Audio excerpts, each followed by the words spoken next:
El mono. Hace tiempo salió en las noticias locales un accidente que acabó con las vidas de varias personas. Los medios locales maquillaron la noticia, pues realmente nadie pudo dar testimonio de lo ocurrido, solo 2 personas salimos con vida de aquel terrible accidente y aunque yo jamás quise dar mi testimonio a las autoridades locales, ni a la prensa, pues la verdad es tan increíble que dudo mucho pueda ser aceptada. Por eso aprovecho este medio para contarla, quizás así logre dar con otras personas a las que les haya ocurrido algo parecido. Desde hace años, suelo juntarme con algunos tipos que manejan mototaxis. Quisiera decir que nuestra diversión es sana, desafortunadamente no es así. Por lo regular nos juntamos a beber cerveza y algunos de los tipos consumen incluso drogas. A veces, estando bajo el calor de la emoción que produce el alcohol, nos da por salir en las motos a realizar travesías. Por ejemplo, hemos ido a visitar lugares abandonados, como templos, casas, hospitales. Un día nos enteramos de un lugar que se nos hizo interesante. Se trataba de una hidroeléctrica abandonada, ubicada en Tonalá, Jalisco. Aquel lugar es conocido como Los Monos, está ubicada en la barranca de Colimilla. Lo más representativo de ese lugar son sus pilares, que tienen forma de 2 atlantes deteniendo el techo. Una tarde se nos ocurrió ir a visitar aquel lugar. Íbamos 2 mototaxis, con 3 personas cada uno, eran las 4 de la tarde y tardamos alrededor de 45 minutos en llegar, por lo que al llegar aún estábamos bajo la luz del sol. Al llegar, nos impidieron la entrada, con el pretexto de que era día feriado, y efectivamente así era, para ese día se suponía que se celebraba la Revolución Mexicana. Varios de los chicos que viajaban con nosotros no se tomaron de buena gana que nos negaran la entrada, pues comenzaron a decir que todo era por discriminación, ya que el modo de vestir de estos chicos es muy peculiar, además de que tienen tatuajes por todo el rostro y cuello. Nos quedamos en una explanada de concreto frente a la entrada. Era un poco raro que hubiera vigilancia, pues, como les he dicho, ya habíamos visitado otros lugares y jamás nos encontrábamos a nadie, ni siquiera a la policía, inclusive, una vez, nos quedamos dentro de una casa abandonada en un pueblo fantasma y en toda la noche jamás vimos a la policía patrullar la zona. Yo propuse volver y regresar en otra ocasión, pues, aunque nos dejaran ingresar, la luz del sol no duraría mucho y aquel lugar ubicado a un lado del río Santiago tiene lugares muy peligrosos. La mayoría se negó a dar la vuelta y regresar, decían que era posible escabullirse por la barranca entre la maleza. Y una vez estando dentro, ya si nos sacaban, podíamos regresar. Nos subimos a las mototaxis, fingimos irnos, buscamos una zona cercana, del otro lado del camino por el que llegamos, y escondimos las motos entre los arbustos, después regresamos caminando entre la maleza, muy cerca de la barranca. Aunque el camino no era muy sinuoso, no podía dejar de sentir vértigo al mirar hacia el río. Llegamos justo a un lado de la explanada, donde vimos a los guardias, pero estos ya no estaban allí. Cruzamos hasta topar con una enorme puerta de metal reforzada, con picos alrededor y alambre de púas en la parte superior. Esta puerta abre paso hacia un puente que dirige hasta una estructura circular por encima del río. No parecía que esa puerta fuera abierta muy a menudo, estaba oxidada y cubierta por grafiti. Empezamos a buscar una manera de brincar. Entonces notamos que el alambre de púas había sido arrancado a la mitad, aprovechamos este espacio y con apoyo de todos, logramos cruzar al otro lado. En aquel lugar, los aromas son muy desagradables y yo que soy muy sensible de mi nariz, no tardé en sentirme mareado. Caminamos por el puente hasta llegar a la construcción circular, no sabría decir qué función cumplía cuando estaba en funcionamiento aquel edificio. Nos quedamos en silencio, mirando al interior de la estructura. Yo noté que dentro de la construcción sonaba un sonido, débil, pero notable, parecido al de un sapo. Les comenté a los demás muchachos, quienes me corroboraron que también escuchaban el mismo sonido que yo. Uno de los chicos, nos informó que una de las protecciones de las ventanas estaba floja. Por allí pudimos entrar, entonces vimos que había un enorme agujero circular que llegaba muy debajo del río. Dentro, el sonido de sapo era más claro, aparte de que también escuchamos como un chapoteo. Afuera el sol comenzaba a bajar. Salimos de la estructura y nos dirigimos hasta unas escaleras que daban directamente al lugar donde se localizaban los atlantes. Eran muchas escaleras, si no fuera porque aún había luz, el camino sería aún más peligroso. Llegamos hasta la plazoleta donde se encontraban los famosos atlantes, son dos estatuas enormes que detienen el techo, debajo de ellas, una tubería gigante.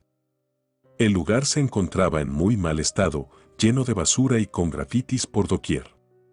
Aún así, era maravilloso ver aquel lugar, aun con el olor nauseabundo que predomina por doquier, podía sentir los días de gloria de un pasado remoto. Nos tomamos varias fotos en el lugar. Uno de los chicos, que decía ya haber estado antes en aquel lugar, nos indicó que cerca se encontraba una caseta que daba directamente a donde se localizaba una de las turbinas. Nos dirigimos hacia allá. El sol ya no tardaría en ocultarse, de hecho, en la lejanía ya se veía todo rojo. Por algún extraño motivo, yo comencé a sentirme como nervioso, les dije a los demás que mejor ya nos fuéramos, sin embargo, mi comentario solo sirvió para que me agarraran de bajada, se empezaron a burlar de mí. Yo preferí mejor guardar silencio. La sala de turbina mantenía también un orificio parecido a un cono que caía en picada hasta el río. No pude dejar de imaginarme cayendo sin remedio, esto me puso más nervioso. Estando yo metido en mi imaginación, uno de los chicos gritó que vio algo moverse dentro del cono, inmediatamente todos se agolparon para mirar por la orilla del cono, yo que estaba nervioso no quise ni arrimarme, es más, me acerqué a la puerta de la habitación.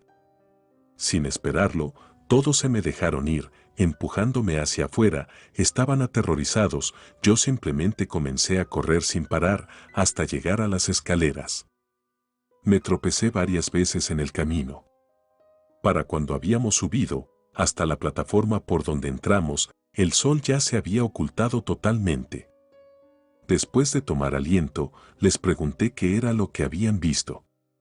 Me dijeron que vieron algo muy extraño en el fondo, era una especie de figura humana que se movía de manera antinatural, decían que lo que les dio más miedo fue el tamaño de sus brazos, demasiado largos, parecían los de un orangután, pero carentes de pelo.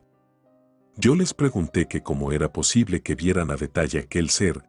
Ellos me respondieron que esa cosa estaba demasiado cerca y por eso habían salido corriendo tan aprisa. Escuchamos pasos, todos encendieron las lámparas de sus celulares e iluminaron en dirección por donde veníamos, eran los vigilantes.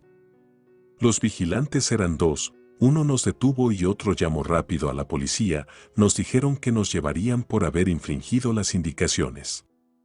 El resto de los chicos se pusieron agresivos, derribaron al vigilante que nos impedía el paso. Una vez que estuvo en el piso, comenzaron a darle de patadas, yo me hice hacia atrás cuando comenzó todo esto y noté que el guardia que realizaba la llamada corrió hasta desaparecer en dirección a las escaleras. Sonará increíble, pero las luces de una patrulla pronto se dibujaron por el camino. Todos corrimos por los matorrales en dirección contraria a donde se encontraban las motos.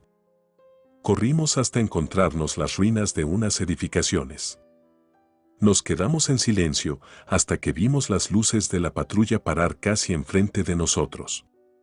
Yo recé para que no encontraran las motocicletas, afortunadamente no tardaron en alejarse. Regresamos al lugar donde escondimos las motos y las echamos a andar.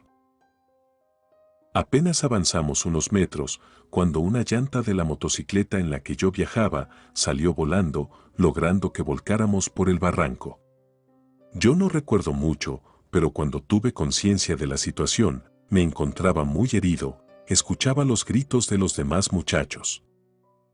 Como pude me puse de pie, y estando ahí en la oscuridad, intenté localizar a ciegas a los demás chicos, entonces gracias a la luz de la luna, vi a un ser horrendo que arrastraba a dos de los chicos en dirección del río.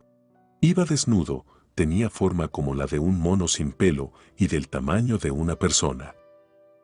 Lo vi solo unos segundos y recordé las historias que solía contarme mi padre acerca de encuentros con nahuales y seres sobrenaturales.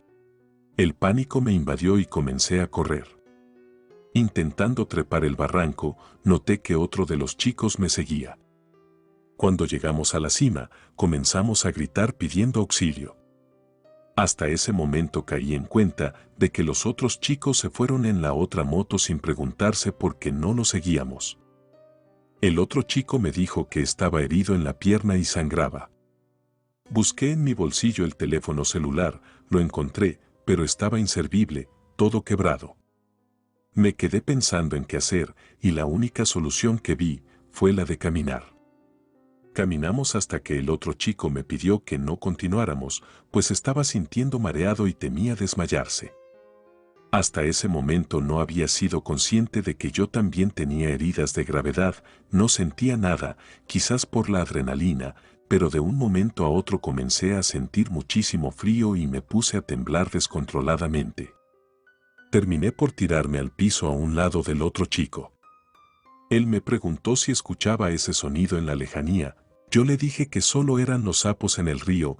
Él me contestó que jamás había escuchado a un sapo hacer ese sonido. Creo que Dios es muy grande, pues justo cuando comencé a ver estrellitas, llegó la patrulla que nos buscaba. El otro chico les informó cómo nos desabarrancamos, no obstante, yo preferí callar. Una vez que llegaron los paramédicos, los policías y otra unidad de protección civil, bajaron en busca de los demás chicos, y aunque no los encontraron de inmediato, horas más tarde nos enteramos de que parte de sus cuerpos fueron localizados atorados en la cortina de la presa. Sé que el otro chico no contó nada del ser con el que tuvimos el aterrador encuentro, sin embargo, me comentó algo curioso que aún no podemos explicarnos. Según le informó la policía, la llamada que obtuvieron ellos fue anónima y hasta donde le informaron los policías, la zona no es resguardada por ningún vigilante ni nada que se le parezca. Así pues, no sabemos qué estarían haciendo realmente esos sujetos en aquel lugar. No sé, no digo que quizás esos hombres eran nahuales o algo parecido, pero lo que nos ocurrió en aquel lugar es tan increíble que ahora creo que todo puede ser posible. Relato anónimo.